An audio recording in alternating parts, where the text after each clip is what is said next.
atakusanya ngano aziweke kwenye ghala, alafu makapi yote yatupiwe motoni. Si nyimbo ya kuburudika, ni nyimbo ya kukuhuzunisha wewe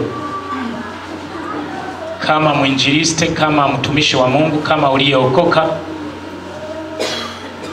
ili uweze kurudisha macho yako nyuma, macho ya Injili.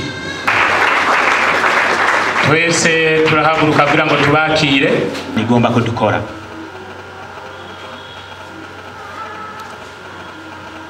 Hanyuma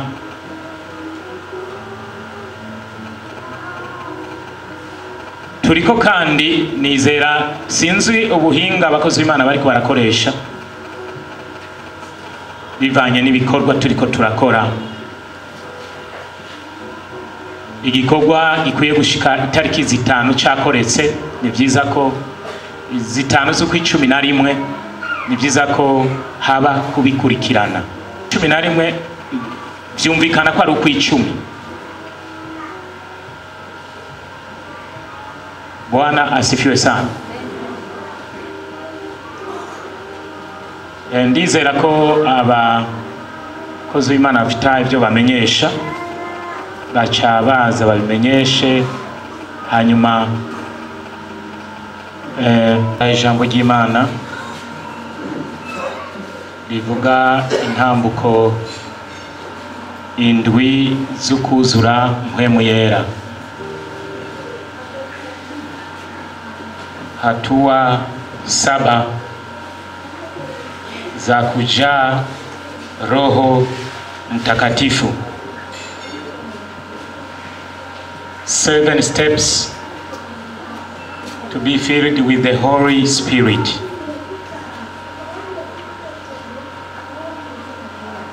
Les 7 étapes d'être rempli du Saint-Esprit.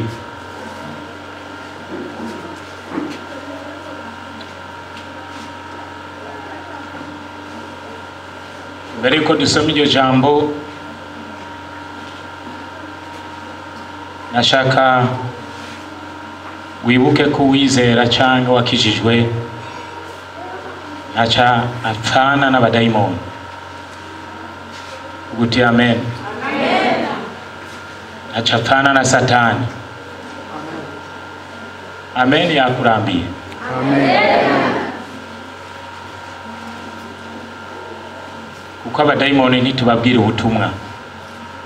Satani ntitushobora kumubwira ubutumwa. Buze kataca dupfana nabo nta bubasha badufiseko, nico ngomba kuvuga. Kandi muri uko nyene kudafitwa ko ububasha n'abarozi ntaco dupfana nabo. Ariko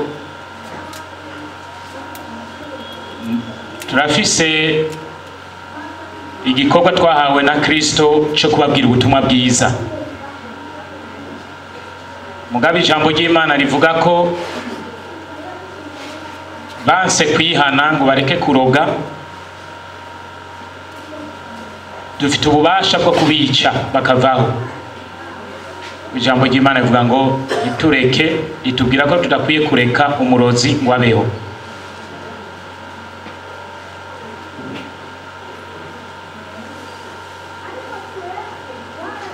Ntaco dupfana n'indwara na rupfu na kuzimu.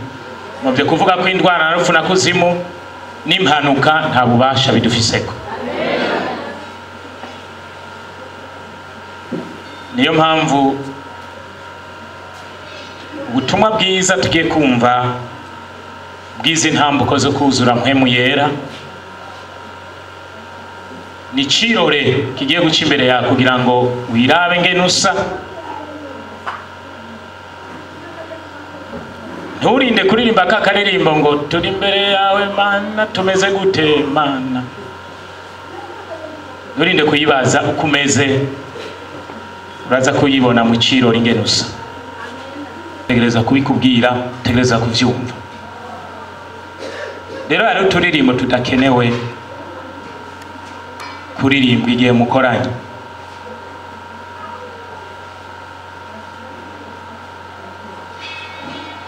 Turi imbere yawe turabaza tumeze gute Mana, turi imbere yawe ama iherezo ryiza. Wowe urasoma Bibiliya yavuze ngo singomba kumunyabyaha urisabisha kwihana ibyaha, kandi iherezo ryiza suhora hari guha.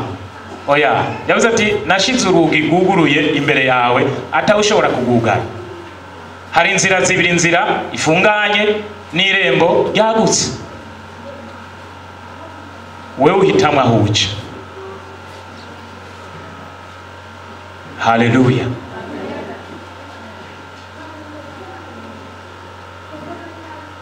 Uzoja mu ijuru n'uyu ari muri izi ntambuko zo kuzura mpwemu yera.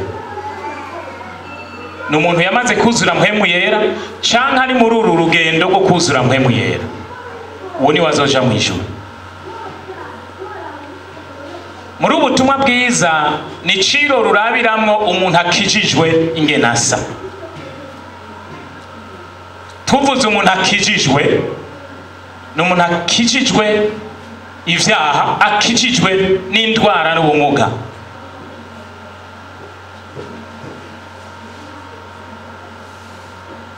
Tugiye gusoma rero ivyakozwe n'intumwa igice ca 2 n'umurongo wa 4. Ivyakozwe n'intumwa mu yandi majambo ni ivyakozwe na mpwemu yera,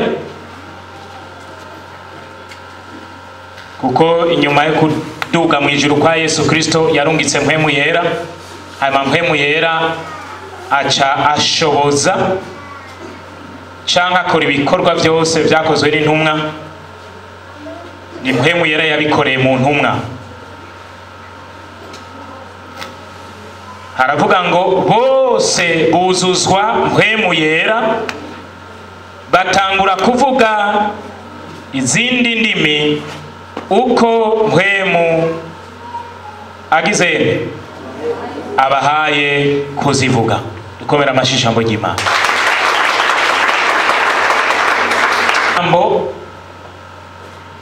Ugiye kwakira ubuzima budasanzwe mu izina rya Yesu Kristo. Muri aya majambo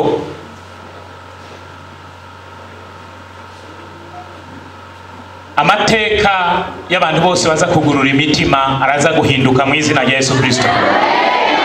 Uko uhindurwa amateka nuko uba bisobanura ko Satani aba yagushize kuri page yo mu gitabo ciwe. Uri kuri page ye mu gitabo ca Satani. Urazi Yesu yavuze muri Yohana 10 ku murongo w'10, Satani nta kindi kinagukorera ni ukwiba, kwica, utikiza. Uhindurirwa amateka rero no gukugwa kuri page y'igitabo ca Satani ukimurirwa kuri page y'igitabo c'Imana. Igitabo c'Imana cyuzuye amasezerano ku buzima bwawe, ingene Imana igomba kubaho, arico bita destiny mu Gifaransa, destiny mu Cyongereza, au kwa Kiswahili matarajio yako ambayo Mungu alikuandalia, kwa sababu hakuna aliyeandaliwa na Mungu kuwa katika maisha mabaya. Hilo Mungu hawezi kulifanya. Hawe Imana yateguriye kuba mu buzima bubi, ivyo Imana ntishobora kubikora. Yeremiya yavugishijwe ngo nzi ivyiyumviro mbiyumvirako. Ni Yeremiya kangahe? Nzi ivyiyumviro mbiyumvirako ko atari ivy'ivyago, ariko ni ivyiyumviro vy'amahoro, kugira ngo ndabahe ivyizigiro mu misi y'iherezo yacu. Mu misi y'iherezo yacu havugwa amagwara adakira, havugwa ibiteye ubwoba vyinshi, havugwa intambara mu bihugu bitandukanye no mu miryango, havuga urwanko hagati y'abavukana no kuryana, havuga kureka Imana kw'abahora bitirirwa Imana. Ariko ivyiyumviro uhora twiyumvirako ntibihindurwa na kimwe muri ivyo, biguma ari ivy'amahoro. Haleluya.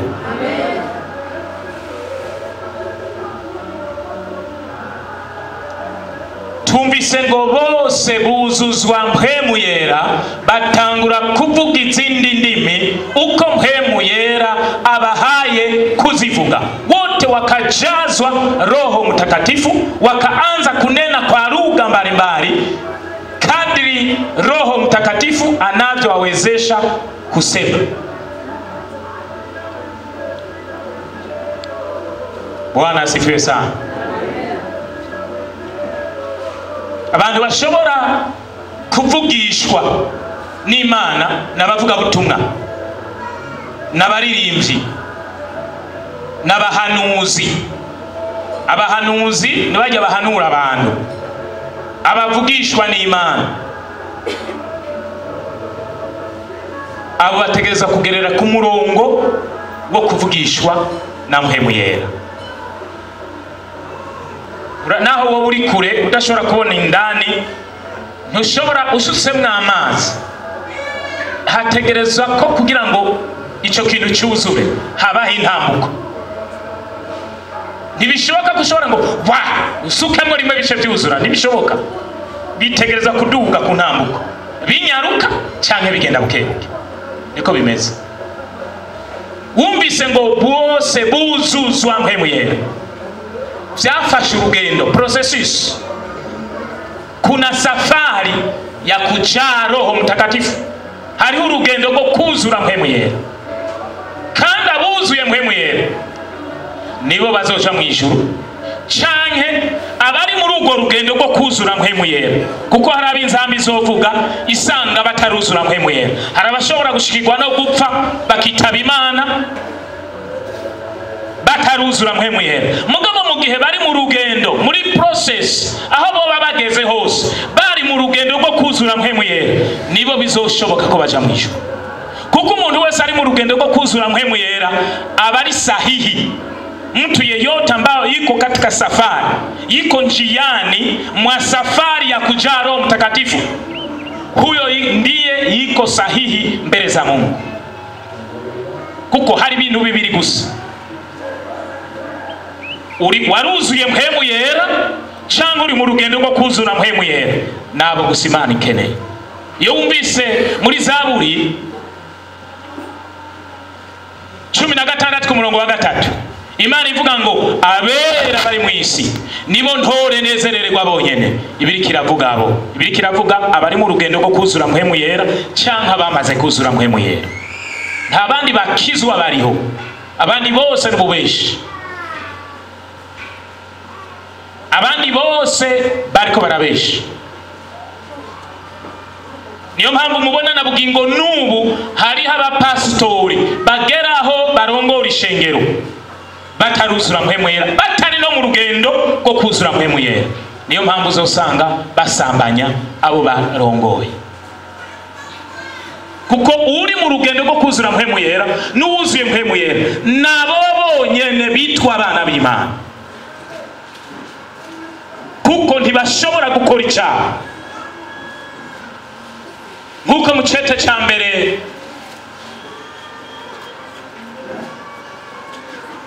cha Yohana habivuga 3 ku murongo w'icenda, uwavyawe n'Imana ntibishoboka ko akora icyaha kuko imbuto y'Imana iri muri we, kandi ntibishoboka ko akora icyaha kuko yavyawe n'Imana.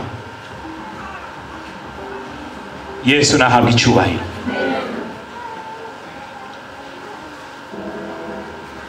Igihe Paulo yabwira Timoteyo mu cete cya 2 yamwandikiye, igice cya mbere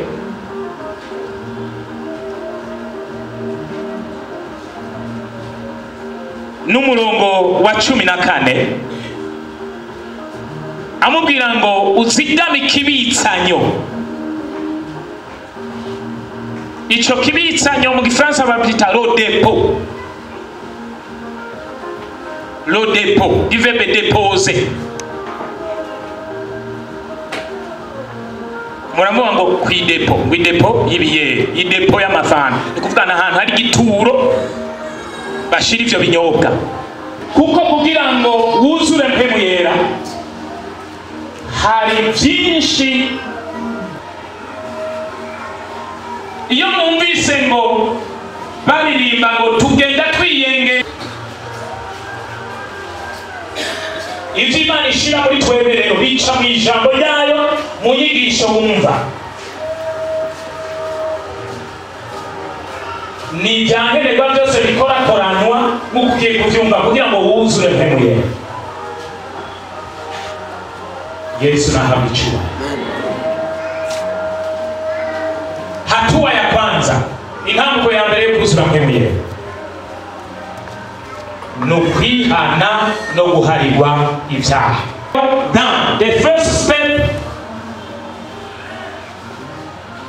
is mission de petit péché.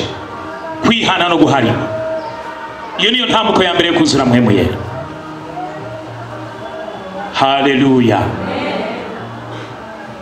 Luka 24 ku murongo wa 46 na 47 havuga ko Kristo yarakwiye kubabazwa, akabambwa, agahambwa, ku munsi ugira gatatu akazuka. Kandi ko kwihana no guharirwa bikwiye kwigishwa mu mahanga yose mu izina ryiwe. Yesu nahabwa icyubahiro. Kwihana no guharirwa vyigishwe mu mahanga yose mu izina rya Yesu Kristo. Kutubu na kusamehewa dhambi ndivyo tumeagizwa kuhubiri ulimwengu mzima, kwamba toba na kusamehewa dhambi vinapatikana katika jina la Yesu Kristo. Uni na muregeye, dhambi zenu zifutwe, mwihane muhindukire, ivyaha vyanyu bihanagugwe.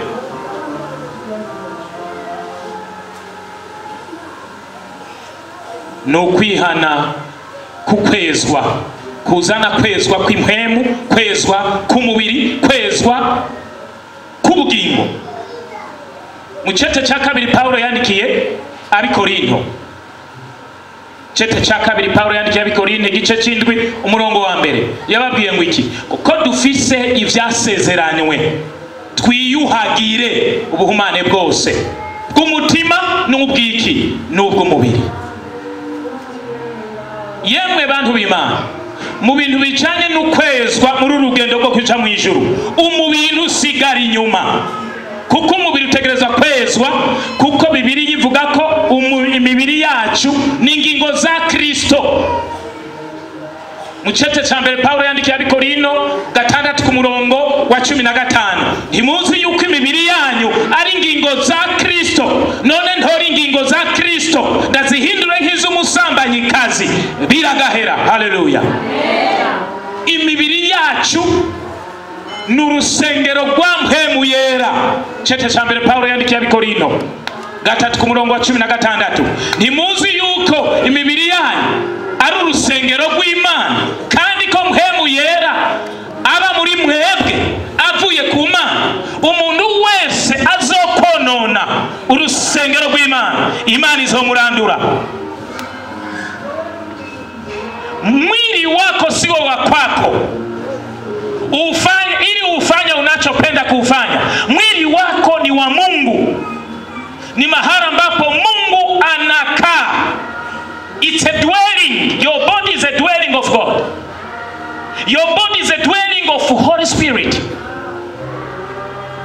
Mwili wako ni mahali ambapo Roho wa Mungu anakaa, Roho Mtakatifu. Bwana asifiwe sana. Haleluya. Nukwijubara cyane. Imibiri yacu itegerezwa kuba ibimazi. Paulo abwira Abaroma 12 ku murongo wa mbere ngo ndabahanura kubw'imbabazi z'Imana mutanga imibiri yanyu ibi bimazi bizima bihimbara Imana, niko kwikorera kwanyu kogira ikimazi. Ntimwishushanye n'ivyikigiye, yamara mutungane rwose. mugize imibiri misha, mugize imitima misha. Mwili wako sio sadaka ya mapepo. Mwili wako ni sadaka, dhabihu ya Mungu. Ni shikanwa jima umubiri wao. Haleluya. Abaheburayo 10:22 havuga ngo twegereze atabo dufise imitima y'ukuri, twizeye atamazina dufise. Imitima yacu icucagiwe, ivanwemwo ibitwagiriza bibi, n'imibiri yacu yuhagiwe n'amazi meza. Vuguti imibiri yacu yuhagiwe n'amazi meza. Bwana asifiwe sana. Mu muji buntu, iyo wumvise umubiri wawe ko ari urusengero rw'Imana, wumvise umubiri wawe ko ari aho mpemu yera aba, wumvise umubiri wawe ko ari urugingo rwa Kristo, ucumenya neza ko umubiri utegerezwa gukizwa. Abavuga ngo umubiri ntukizwa abo buzuye impwemu mbi. Umubiri urakizwa kuko Imana yibera muri uyu mubiri. N'umuntu yaremye mu ishusho yayo aba muri iki gisaho mubiri, ari wo wavuga impwemu.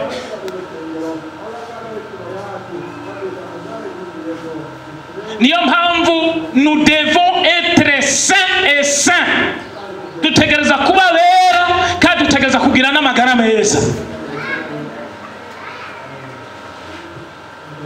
Rero abakristo muvi buzimu mu kibuntu, kuko mwafashe ko Satani ibyaha ari byo bya Satani gusa, mugabo bacafata indwara, ubumuga, impuhwe, ubukene ko ari Imana ibirungika. Murumva ubwo butamenya? Mweho ntimumere gutyo. Indwara, rupfu na kuzimu, impanuka, uburibwe bwose ushobora kumva ni ibya Satani. Ibyaha byose biva bikagera ni ibya Satani. Nta kindi Imana ikora ku buzima bw'umuntu kibi ntakiriho. Nibyo yakoze kuri Yobu, yarihanye. Vuguti Imana yarihanye. Mwe murazi kwihana icyo ari cyo? Kwihana no gufata ingingo y'ibyo wari kurakora kubireka. Ha bindi bawihanye.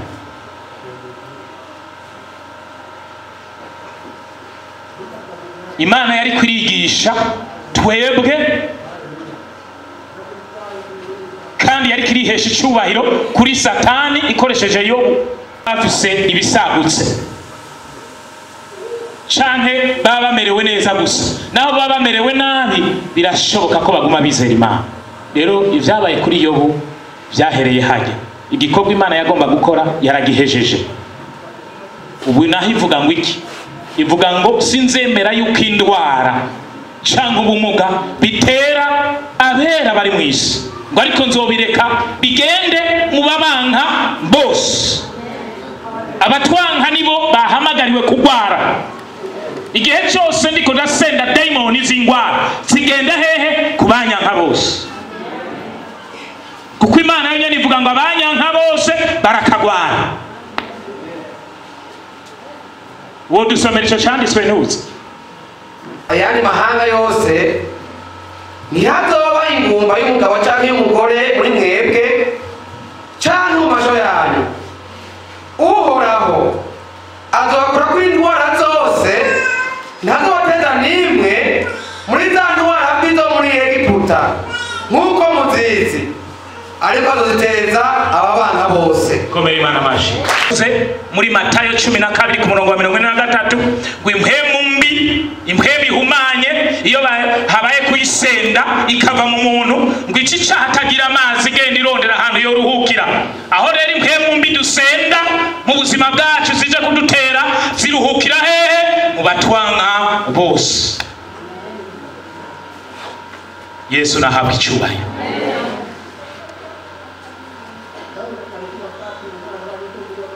moto, watumishi wa Mungu ni moto, kwa mchungaji penye usipime. Ni hivyo biriko biravugwa. Tunakemea mapepo yanaenda kwa wale wote ambao wanatuchukia, wale ambao wanapinga ukweli wa Mungu ambao unatoka kinywani mwetu. Magonjwa yanaenda kwao, mauti yanaenda kwao, urupfu, imyuka mibi y'amarwara yo turiko turayisenda icije kwabo. Yesu adufashe cyane. Haleluya. Urufatiro rwa mbere n'ukwihana ibyaha ugaharirwa ibyaha. Iyo niyo ntambuko ya mbere yo kuzura mpemu yera. Iyo umaze kwihana ugaheba, Imana ni ikikora igikorwa cyo kweza yo nyene. Mu cete cya mbere Paulo yandikiye Abitesalonike igice cya 5 umurongo wa 23 avuga ngo Imana nyene amahoro abari ibeza rwose. Ezwa ni igikorwa cy'Uhoraho. Imana nyene amahoro abari ibeza rwose. Impemu yanyu, ubugingo hamwe n'umubiri dusigara inyuma. Mu kukweza Imana ndisiga inyuma umubiri wawe utegerezwa kwezwa.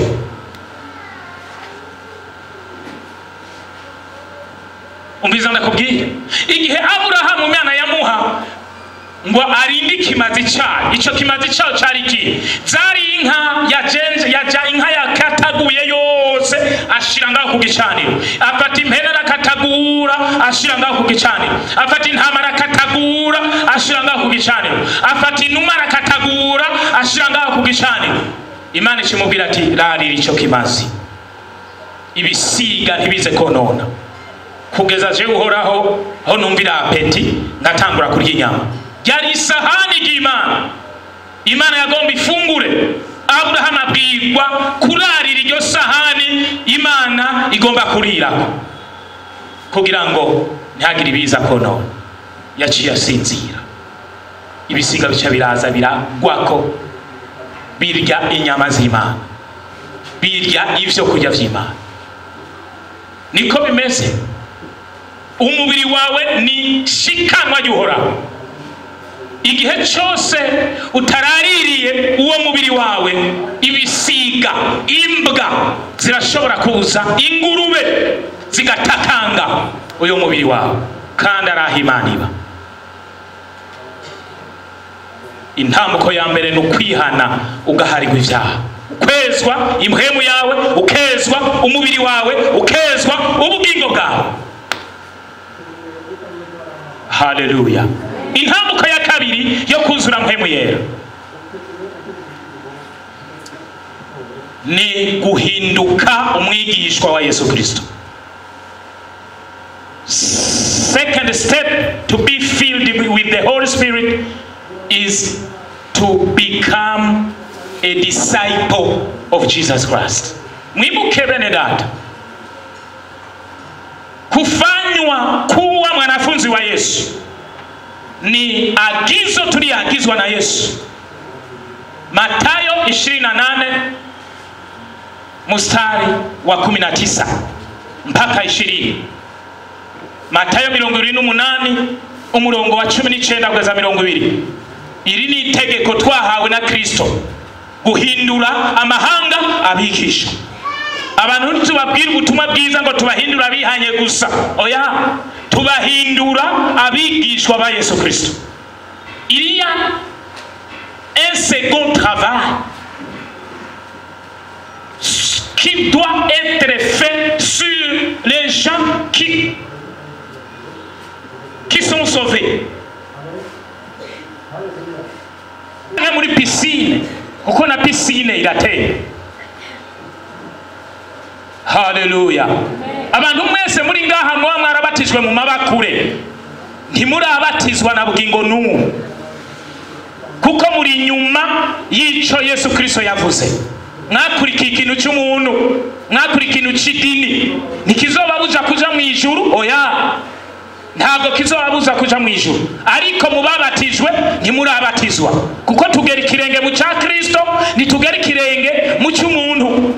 Ino yari ku murongo w'ababatizwa mu mazi menshi, bamushikiriye baca baramuhazanirako ngo mbega umwami turamwinikira mu mazi, mbega umwami turamujobeka, baca mwerandame n'abari inyuma yiwe bose baca bariyorohereza bababatiza uko nyene. Gumuko mugabo ntuzi utari ku rutoki ngo ubeshere ijambo rya Kristo ngo warabatijwe kandi utabatijwe. Yesu adufashe cyane. Mu mazi menshi Yesu yavuze ngo ace yicara mu rusengero, ace yicara mu ishure ryo guhindurwa abigishwa ba Yesu Kristo. Mu Vyakozwe n'Intumwa 2 umurongo wa 42 havuga ngo bashishikara, il persévérait dans les enseignements apostoliques, bashishikara mu vy'intumwa zigisha. Gushishikara mu vy'intumwa zigisha bisobanura iki? Bakomeza ishure yo kuba mu ishure yo guhindurwa umwigishwa wa Yesu Kristo. Tuzoshikira kuba abantu bakuze no ku rugero rw'ubwinshi bw'ukunengesera kose kwa Kristo. Imana itwiteze kugukura mu buryo bw'impemu tugeze ku rugero rwo kunengesera kose kwa Kristo. Haleluya. Amen. What are you doing? Kuba abantu bakuze ku rugero rw'ubwinshi bw'ukunengesera kose kwa Kristo. Bwana asifiwe sana. Haleluya. Bene data, tuja mu kubwuzure bwa Kristo. Bintu vy'iminihiro ngo corona ngo imisonga ngo no ibi ni mambo machafu. Mu kwisonzesha hari abantu bashobora kwibaza ngo kwisonzesha kurabambika igitinyiro. Oya, abisonzesha genda uraye mu vyumba buzuye imisonga, buzuye ibigwara by'uburyo bwinshi, bisate bivyimba, kandi bisonzesha iminsi 5 iminsi 3. Yesu ntiyavuze ko kubohoka burundu kuzoca mu kwisonzesha. Ukwisonzesha ni kimwe mu bigwanishwa bipinga Satani. Satani rero ntapingwa no kwisonzesha, apingwa no kumenya ukuri. Iyo wisonzesha waramenya ukuri. Nk'ubu nisonzesha naramenya ukuri, mbasanzwe Satani atashobora nisonzesha kugira ngo mbohora abandi. Igihe cyose ucisonzesha kubwawe ubukira umutungu ikibereye. Yani watu wanajiua kwa bure, wanakataa kula kwa bure. Kuleni vyakula. Kitu cha kwanza, nta ndwara ishobora, nta muroza nshobora.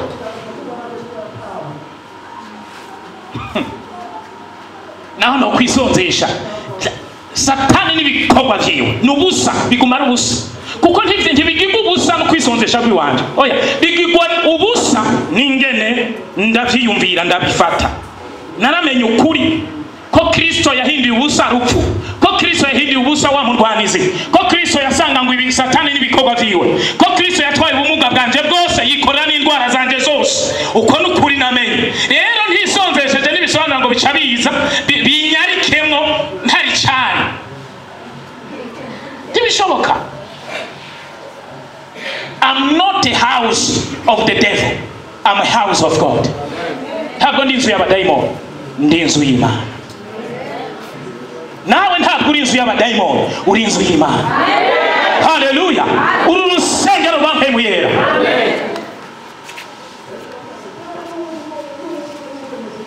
Kwa Kristo. Aho niho twitezwe. Abakolosayi 1 ku murongo wa 19 havuga ngo Imana byarayihimbaye yuko kunengesera kwayo kose kuba muri Kristo. Abakolosayi 2 ku murongo w'9 haravuga ngo ukunengesera kose kubumana, toute la plénitude de Dieu se trouve en Christ, et all the fullness of God is in Christ. Kandi natwe tunengeserezwa no kuba muri Kristo. Haleluya. Ni bande bari muri Kristo Yesu? Ukunengesera kubumana kose kuko muri we. Haleluya. Paulo yandikiye Abanyefeso 3:19 arababwira ngo mumenye urukundo urukundo rwa Kristo rurenge yuko gomenwa n'umuntu wese kugira ngo mubone kunengesera ngo mushike ku kunengesera kose kwa Kristo. Izindi nkomezi uko niko bimeze iyo uba mu nyigisho wambikwa igitinyiro c'Imana. Abadayimoni ntibashobora kubera nuzuye izi nyigisho, malariya ntishobora, abarozi ntibashobora. Haleluya! Urupfu ntirushobora. Muri iyi minsi niho mperuka kubwirwa n'Uhoraho, hari muri iyi minsi nyene yuko Yesu agitevye hageze ko nganuka nkaja mu ijuru yuko ata stress zizohaba. Bwana asifiwe sana.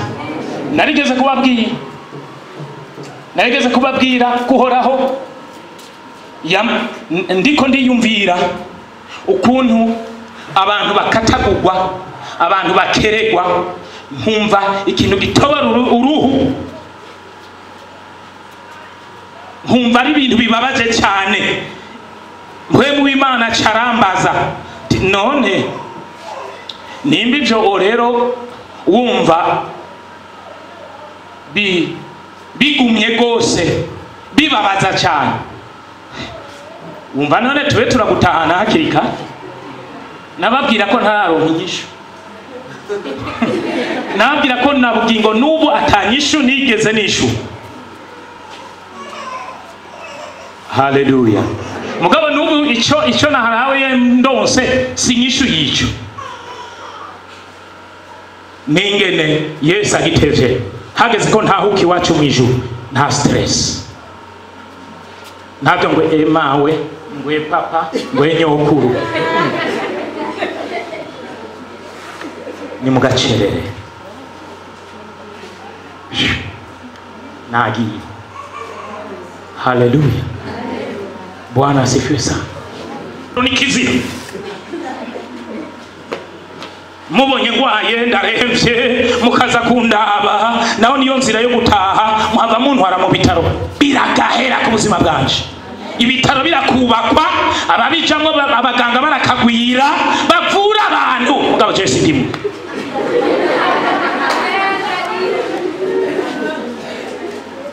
Haleluya! Nzopfanishwa n'Uhoraho yashizeho, nta muntu azongaraguza agati, nta bitumbura muzonzanira je mu bitaro. Haleluya! Bwana asifiwe sana. My God, Yesu adufashe cyane. Uko bigishwa bitera bihindura ubuzima bwawe kandi bitera bikwambika igitinyiro. Haleluya! Yesu nahabwe icyubahiro. Bene data, Paulo yabwira amashengero yatanguje ibicano, yatanguje yabwira abantu bo kuri ivyo ngwiki ngo kuja muri dekumai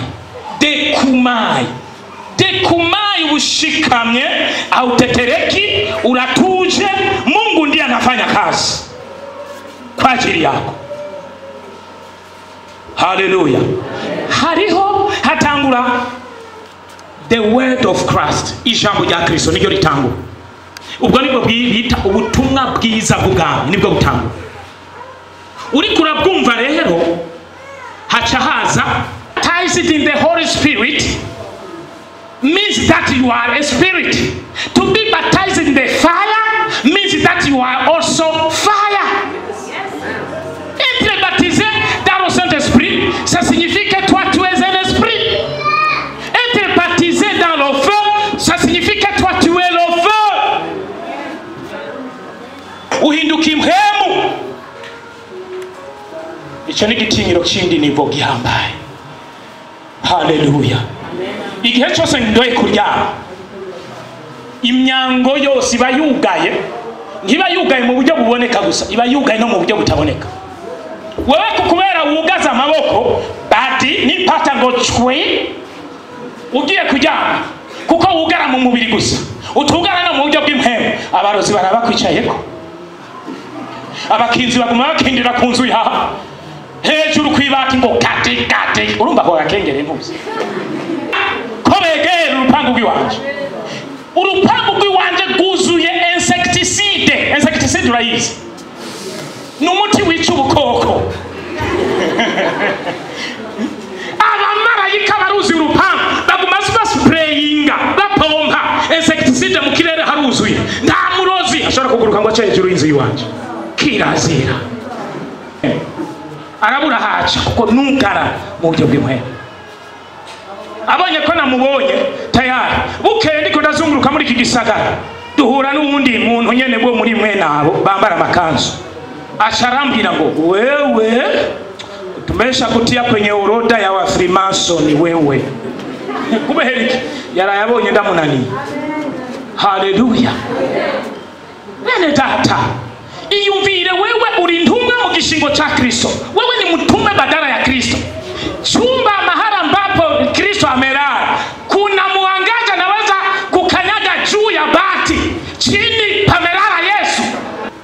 Mu vyahishwe Yohana igice cya 3 umurongo wa mbere havuga ngo wandikira umumarayika w'ishengero ry'i Sarudi uti ufise impwemu ndwi z'Imana. Aravuga ibi.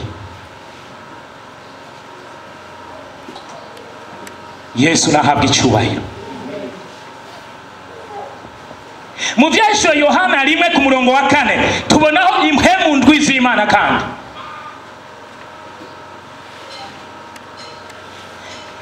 Mu vyahishwe Yohana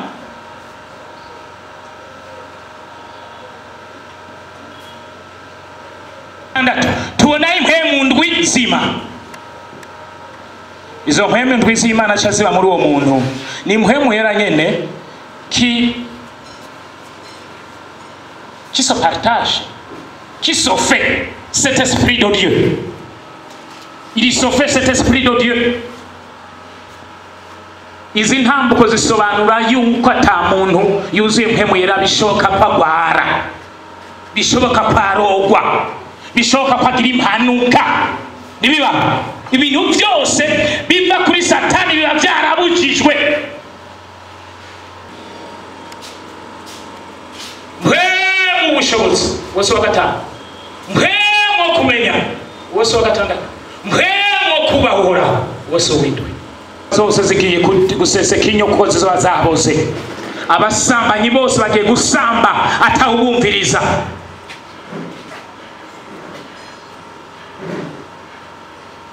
Abicanyi bagiye bonyene kwiyica. Abarozi bagiye kwiroga bonyene bapfe. Haleluya. Intambuko igira kane, mpwemu yera hinduka impwemu ndwi z'Imana. Ni gute noba ndimwo impwemu yera yashitse ku ntambuko ahinduka impwemu ndwi z'Imana, hanyuma nkabamwe izindi impwemu ndwi? Nibibaho. Nta mugera wa malaria cyangwa wa coronavirus je ushobora kuba mu maraso yanje. Intambuko ya gatanu. Intambuko ya gatanu, mpwemu yera acha atangura kwama ivyamwa 9. Mpwemu yera acha yama ivyamwa 9. Haleluya. Le fruit de l'esprit, the fruit of the spirit, tunda la roho. Abagalatia 5 umurongo wa kangahe wa 22. Bivyo mpwemu yama nibi bica vyama he muri wewe. Hari abantu bama ivyanwa. Hari umumama umwe yarotoreye inzozi umukozi w'Imana umwe. Uwo mukozi w'Imana rero yari karabinganirira kugira ngo ndamufashe sobanuro. Tijewe hari umumama yaje ambwira yuko yarose ati turabona abagore ko batashiriwe kumera ubwanwa nk'abagabo. Tivyumva ntabiba. Tariko yambwiye yuko yarose ngo afise ivyana. Bijya bisobanura iki? Amanyama n'ubwibone. Nashinda mubaza nti abanye gute n'umugabo? Yo arenga ibigo. abanye gute n'umugabo? Yo ni gasusa ntumbabe. Abanye gute n'umugabo? Yo umugabo ntibora barateye akagongwe. Nikubera nicyo gituma yameze ijyanwa aho kwama ivyamwa vya mpwemu yera. Kuko ivyamwa vya mpwemu yera ni iki? N'urukundo, umunezero, amahoro. Haleluya. Ukwihangana, kugira neza, ingeso nziza, kuba umwizigirwa, ubugwa neza, ukwirinda. Ivyamwa 9. Tuhavuga ngo iki? Ndavuga nti nimugendeshwe na mpwemu niho mutazoshisa ivyo kameremere kanyu kifuza.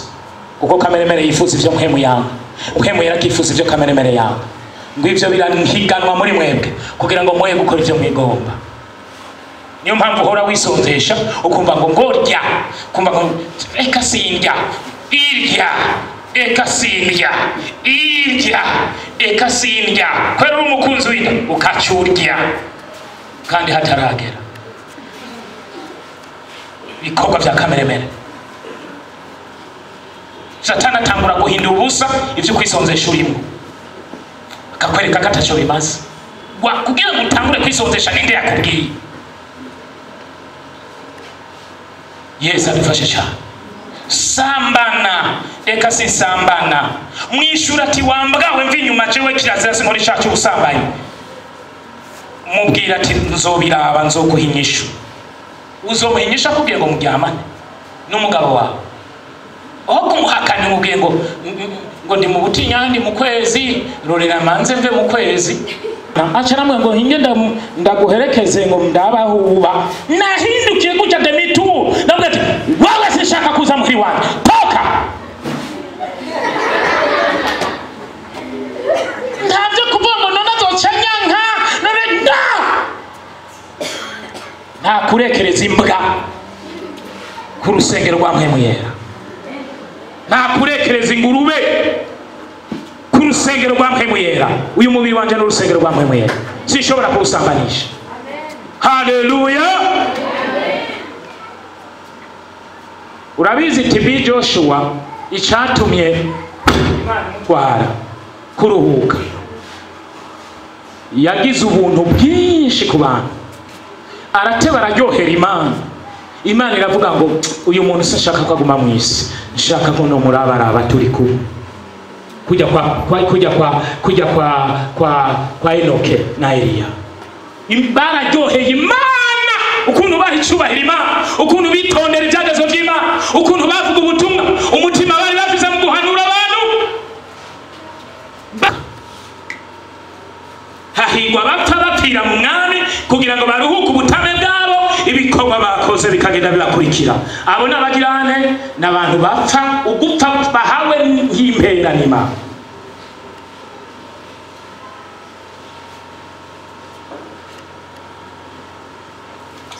N'abandi rero bapfa igihano bahanye kukugamika izosi. Uhanuka kenshi akakakumvira akagamika izosi, azovuna ngo bagiturumuka atagira gitabara. Abo barabose barapfuye. Abo ntibariho, bari mu gitabo cy'urupfu. Imana yabwiye Mose ati kutahagarariye ukwera kwanje igihugu cy'isezerano ngakiri ntuzogihonyoramo. Mugabo yarafite isezerano ko azokijamo. Acarapfa aho nyene nk'igihano. Satani acarawururuka afata umuvyimba wiwe awuniganira ndi umumarayika w'Uhoraho. Umuvyimba wawe uzoniganirwa na Satani kuko uzobupfuye nk'igihano, kuko udahagararira ukwera kw'Imana. Imana si izohomba, wewe niwe uhomba.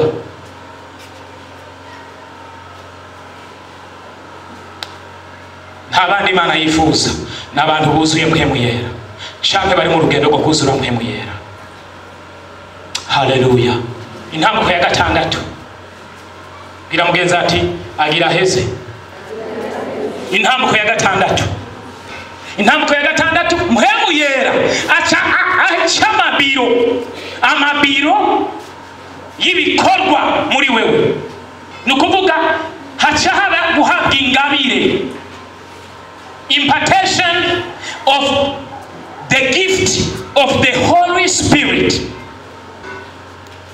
les dons du Saint-Esprit kizaduka muri wewe. Iyo niyo ntambuko y'indwi ya gatandatu yo kuzura mpemu yera, ingabire za mpemu yera cazaduka muri wewe. Kandi umuntu wese avuga izina ry'Uhoraho abanza ave mu kugabitanya. Umuntu yavuye mu kugabitanya arekuriwe kuvuga izina ry'Uhoraho n'umuntu ari mu rugendo rwo kuzura mpemu yera cyane n'umuntu yuzuye mpemu yera. Abandi bose bari out of the will of God, abandi bose bari en dehors de la volonté divine. Naho buri kirari ibindi ko ndavuga wo vyumva. Hallelujah. Amen.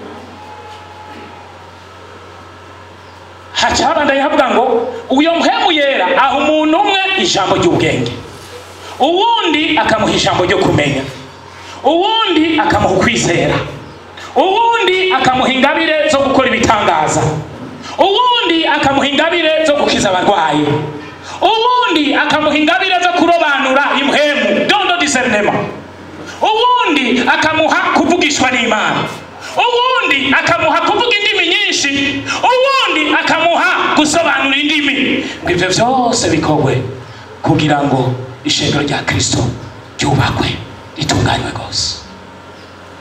Haleluya.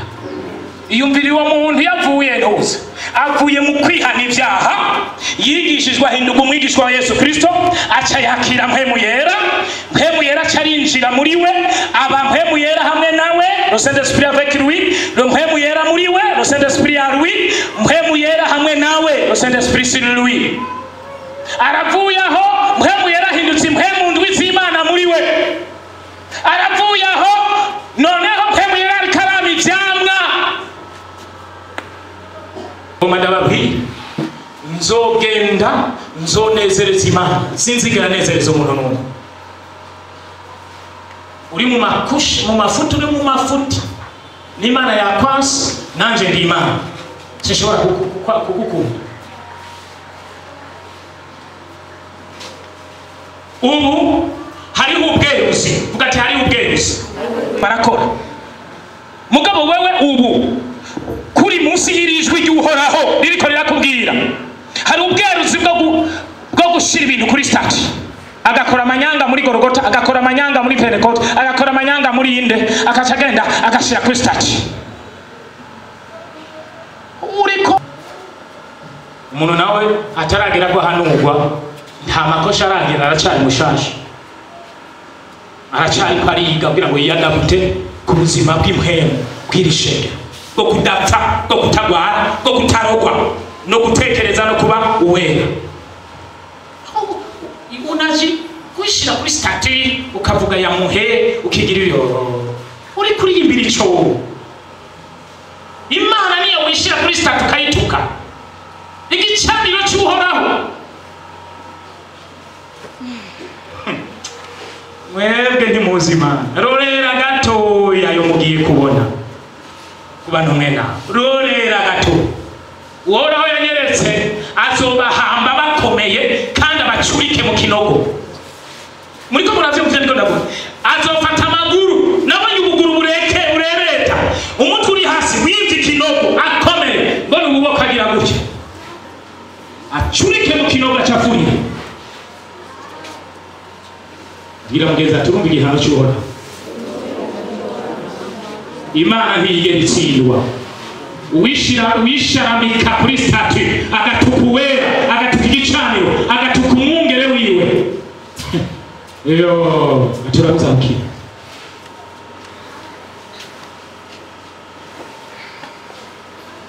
Haleluya. Abantu barakeneye kuzura mpemu yera. Umuntu atuzuye mpemu yera ntashoboka, ntahanurwa, ntatumbera inzira, ntiyumva, ntiyumvira. Namwe babiri muvyemeje ni vyiza, kuko n'Imana ivuga uko. Bantu bose barananirwa urutonde gukeranda no gukurikirana, bari ahantu basanze amaguru n'ibiri mu ndu ukabibona, bari ahantu batereka nafase kwisonzesha bariko batinya gusenga. Mugabo ngaha ubu hariho uri muhira yanse kuza mu masengesho, nukatanguye gukobota n'abandi ngo bamere nkawe. Nta muntu n'umwe uri umwigisha wiwe. Hariho abigisha b'ibinyoma n'abigisha b'ukuri. Hariho umwigisha yigisha ubusambanyi,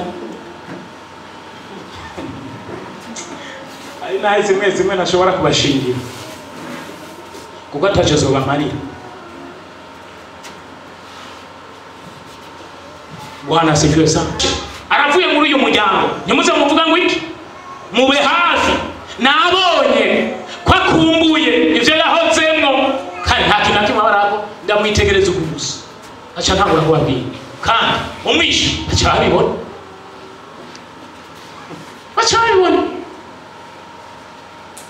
umuntu wese ava kuri iki gicaniro aba agomba kugira umwidegemvyo wo gukora ivyaha, abe incontrolable, ntagire umukontorora. Ukuguru kuma gute ku Munege, ukunda gute kuri Saganyanza, ukunda gute kuri Sagaresha, ukunda gute mu hoteli, ukunda gute mu Gisanze, ukunda gute mu bihomoka by'inzu, ukunda gute ku Murango, ukunda gute mu ijoro. Nubugesera mwene abantu bavana kugira ngo bakore ivyo, kugira ngo wezwe uje mu ijoro. Haleluya. Bwana asifiwe sana. Ubushobozi ndwi bw'Imana bene data, ngoma ndonda ku ubushobozi ndwi bw'Imana. Ubushobozi bwa mbere ni ubwa mpemu yera, ni mpemu yera yihindura ubushobozi ndwi bw'Imana. Ubushobozi bwa mbere nabamanda kubwira ubwo bushobozi mu ijambo rimwe bwitwa wiki, bwitwa ubushobozi bw'ubumana bwayo. Ikintu wakojeje kubera iki arimo puissance yemeza umuntu icyaha akazica bugufi. Mbwa abandi basangamo imbwebwe, basangamo umusambi, basangamo gukomantara k'umutima ikinyamasyo, basangamo impemu y'ukonona imbwebwe, ubwicanyi. Ubushobozi bugira kabiri n'ubushobozi buhindura, une puissance qui change les choses, une puissance, the power that changes things, lives. Ubushobozi buhindura ubuzima, nk'ubu jewe nahinduwe ubuzima n'ubushobozi bwa mpemu yera. Ubushobozi bw'Imana bwo n'ubushobozi bwa kabiri. Mpemu yera za ubushobozi bw'Imana bugira kabiri aguhindura kuba umwana w'Imana. Ikigira kabiri akwemeza ivyo wagabiwe. Abaroma 8:15 twahawe mpemu w'ubuja ngo twongere gutinya, ariko twahawe mpemu aduhindura abana b'Imana. Haleluya. Mu cete cya mbere Paulo yandikiye Abikorino 2:12 havuga ngo ntitwahawe mpemu w'iyisi, ariko twahawe mpemu akomoka ku Mana kugira ngo tumenye ivyo twagabiwe, kugira ngo tumenye ivyo twagabiwe. Ivyo twagabiwe dukwiye kumenya nibihe, ivyo twagabiwe dukwiye kumenya nibihe, ivyo twagabiwe dukwiye kumenya nibihe, nuko turabaraganwa na Yesu Kristo. Yuko ubwami bw'Imana buri hafi, mukize abarwayi. Kubera iki nabahaye mubasha ku mpemu zihumanye n'ubwo buzisera n'ubwo bukize indwara zose. Rero gende mukize abarwayi, muzure abapfuye, mukize abanyabibembe. La puissance qui guérit. Muri cyo gihe mukondi mu bushobozi bukiza indwara, mu gihe uri mu bushobozi bukiza indwara, nta indwara ica. Les maladies sont chez les chrétiens, selon la parole de Dieu, les maladies sont idéologiques. Les maladies sont idéologiques. Idéologique, ça signifie l'ensemble des idées. Non, ensemble des idées polluées par la volonté démoniaque. Nivyo bica bivamwo indwara mu bakristo. Ushobora kuba utagwaye, iyo ni ideology demoniaque, nishizana indwara. Ntibishoboka ko ngwara. Refuse to be sick. Wame wanga kugwara. Mbega wari ubizi mama, Imana ntishobora kukudugana mu ijuru utabigomba. Mwanya majambo gakuba ntishobora gupfa utabigomba wewe. Angumuje ntabigomba sinopfa. Umeshasikia bwana? Kama hujapenda kufa, hauwezi kufa. Mpaka upende. Kubwami bw'Imana kubera ubayeho. Mbega je unda bagute. Imana inyishimiye gute. Wori kuriyumvira mu vyumviro vy'Imana jewe ndiyo. Meze gute Imana imeze gute. Jewe indavye kandi ko ndakora hano mwisi. Yumvize ndabashingiri ntaye. Onesiforo Kise Wora akachaza akaki. Haleluya. Bwana asifiwe sana. Ubushobozi buzura abapfu. Rupfu ntabubasha gufiseko. Indwara ntabubasha zigufiseko. Nta mpanuka. Ntaki. Uzobazwa byinshi. Intambuko zo kuzura mpemu yera. Mbwira uyo muntu yuzuye mpemu yera gutyo. Yarihanye araheba. Ashigwa mu ishuri arahindurwa umwigisha wa Yesu Kristo. Arakura mu buryo bw'impemu ashika ku rugero rwo kunengesera kose kwa Kristo. Yimatanya na Kristo biciye mu nyigisho ahinduka impemu imwe na Kristo. Chaba agira présence zitatu rimwe kuri we. Achaba le Saint-Esprit en lui, le Saint-Esprit avec lui et le Saint-Esprit sur lui. Mpemu yera bakumwe nawe, Roho Mtakatifu ndani yake, Roho Mtakatifu pamoja naye, Roho Mtakatifu juu yake. Uhaguruke ku maguru yawe abiri.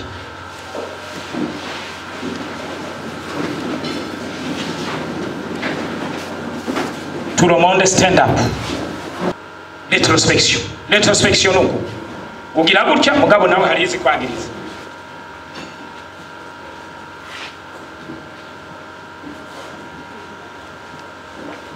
Yino mwanya yo gukora ivyo mpemu yera kubwira gukora. No mwanya aho uhora havuga ngo umuntu wese yabaye hari gicibwa sinshaka baza umutima wawe. Imana igomba kufita umutima umenetse, umutima ujanjaguritse, uhoraho ntazo ukengera, moyo uliyevunjika. Mpemu yaratanzwe wo kuturwanirira. Wanyaza Imana uri gisuma udatanga ikigira cyo. Ndaheba abantu nkabahanura wewe usengera muri Pentecote, none uri umwizigirwa uratanga ikigira cyo muri Pentecote. None ndamuhanuye gutanga ikigira cyo muri Pentecote, mba ngomba ko kizane mu mufuki wanje muri Golgotha. Oya, nuko hari ibintu byinshi aho ugeza guca bugufi n'Imana iza kugeza kuguharira, kuko amaraso ya Yesu Kristo ntacurinda kuyagura. Nagomba ndagucira kace wewe uje uhagarara hano, nta kabuza kuharirwa ibyaha. Ukiri umunyabyaha Imana ni ikurondera, mugabo umaze gukizwa ukihana ibyaha ni wowe urondera Imana. Ndasubiramo, ukiri umunyabyaha Imana ni ikurondera. Nk'ubu jewe Imana nije yandondeye, ubu rero Imana nikindondera nije ndayirondera. Utarondeye Imana urapfaruye. Bitega daturi imikuri, daturi amahembe, daturi ibirozi, daturiye umuriro ku gicaniro Golgotha umukiza. Uravundurutse uraduze mu maguru uramenaguye iminyororo, uramenaguye iminyororo yose iboshe ubuzima bwawe, uramenaguye iminyororo y'urupfu, iminyororo y'abarozi, iminyororo y'indwara, iminyororo y'impemu y'ubukene, iminyororo iramenaguritse, imigozi yose ya diabete, imigozi ya hypertension, imigozi ya tuberculose, imigozi ya coronavirus iracagaguritse, imigozi y'abarozi bakudadiye, imigozi y'abakinzi, imigozi y'igipfumu, amarozi daturi impemu bizindwara, daturi impemu mbi z'ubumuga, daturi impemu mbi z'impanuka mu izina rya Yesu Kristo. Datuye amahoro mu buzima bwiwe, amajana amaza yabahe ubuzima bwiwe mu izina rya Yesu Kristo. Imbaraga zirwanya ubuzima bwiwe, zirwanya urugo rwiwe, tandukana nawe. Ndabahe ubuzima bwiwe mu izina rya Yesu Kristo. Ndagasubiza tandukana nawe mu izina rya Yesu Kristo, tandukana nawe Yesu Kristo. Ndabahe ubuzima bwiwe mu izina rya Yesu. Imbaraga z'umwijima tandukana niyo mwigeme, tandukana nawe mu izina rya Yesu Kristo. Senda abadayimoni ngaho, senda abadayimoni, daturiye amategeko yose y'abarozi, daturiye amategeko yose y'abadayimoni, impemu mbi ubasha kumwiza, tandukana nawe mu izina rya Yesu. Mu izina rya Yesu, kila pepo, kila jini, haya ondoka, mwachilie kwa jina la Yesu. Data ndabahe ubuzima bwiwe, data ndabohoye ubuzima bw'imbaraga z'umwijima tandukana nawe mu izina rya Yesu imbaraga z'umwijima ndabohoye ubuzima bw'imbaraga z'umwijima tandukana nawe mu izina rya Yesu Kristo tandukana nawe mu izina rya Yesu Kristo tandukana nawe mu izina rya Yesu Kristo pego ndoka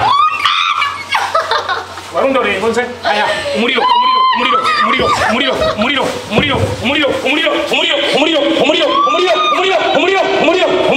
munda hiwe umuriro vai mwabitega vai mwabirozi vai mwamikuri vai mwamahembe vayo uburibwe bwose munda ubumara bwose munda mu izina rya Yesu ndabuturiye isumu mu maraso yiwe ndayituriye mu izina rya Yesu ceceka muso Pepondoka achina Yesu Kristo nimba muri inzoka minyoro yose mwamubohesheje ndayimenaguye ndayikataguye haba mu maguru haba mu nda haba mu buzima bwiwe mu izina rya Yesu Kristo ivyo yatunganije uhoraho byose mubeko mu izina rya Yesu Kristo ndabohoye ubuzima bwiwe mu izina rya Yesu Kristo ndabohoye ubuzima bwiwe muri mwingine wa daimoni chini mahaba ondoka kwa jina la Yesu Kristo wewe pepo ondoka kwa jina la Yesu Kristo daimoni imbwa ndaguturiye ndaguciye umutwe mu izina rya Yesu Kristo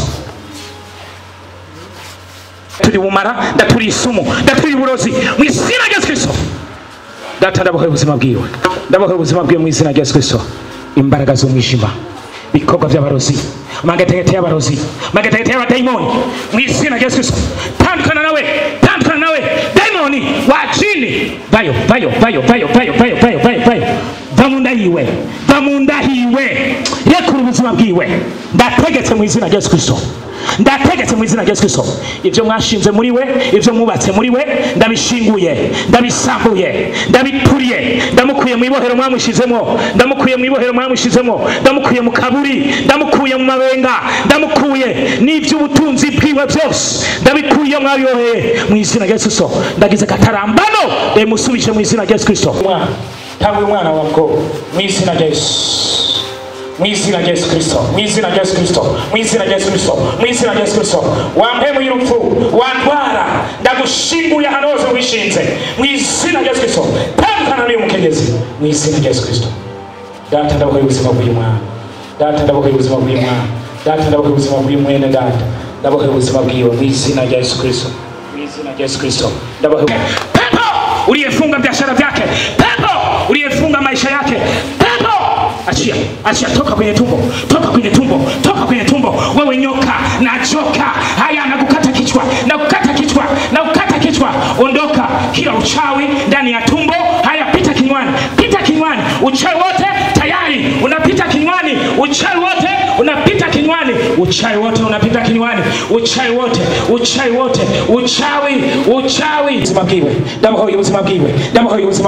ndabohoye ubuzima bwiwe mu izina rya Yesu Kristo amangetengete y'abarozi amangetengete y'abadaimoni amangetengete yose haya mu izina rya Yesu Kristo haya jina la Yesu Kristo kila nguvu za giza ondoka kila nguvu za giza pepo ondoka kwa jina la Yesu wewe pepo toka ndani yake kwa jina la Yesu Kristo Yesu Kristo umutwe ngurumurizo abantu igihumbi bazohindikirana n'ibihumbi 10 bahindikirana birorera